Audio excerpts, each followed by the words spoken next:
मी सभागृहामध्ये सांगितलं, महाराष्ट्र आता थांबणार नाही, विकास आता लांबणार नाही, ते मला कृतीत्व करायचंय.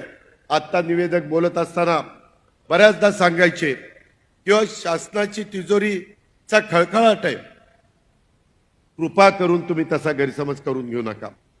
मी आपल्या राज्याचा सर्वात मोठा अर्थसंकल्प 7,20,00,000 7,20,00,000 एवढा अर्थसंकल्प सादर केलेला आहे.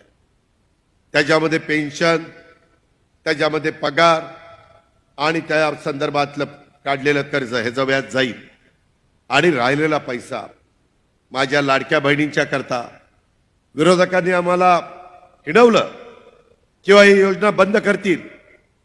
मला आता महिला पण काही ठिकाणी भेटल्या, मला वाटतं वसंत सुगावेच्या गावी भेटल्या आणि तिथं मला सांगितलं की दादा 1,500 रुपये तुम्ही देता, 2,100 रुपये द्या ना. मी नाही म्हटलेलं नाही. मी ज्यावेळेस राज्य सरकारची परिस्थिती ही अधिक योग्य होईल त्यावेळेस मी तुम्हाला 2,100 रुपये देणार आहे.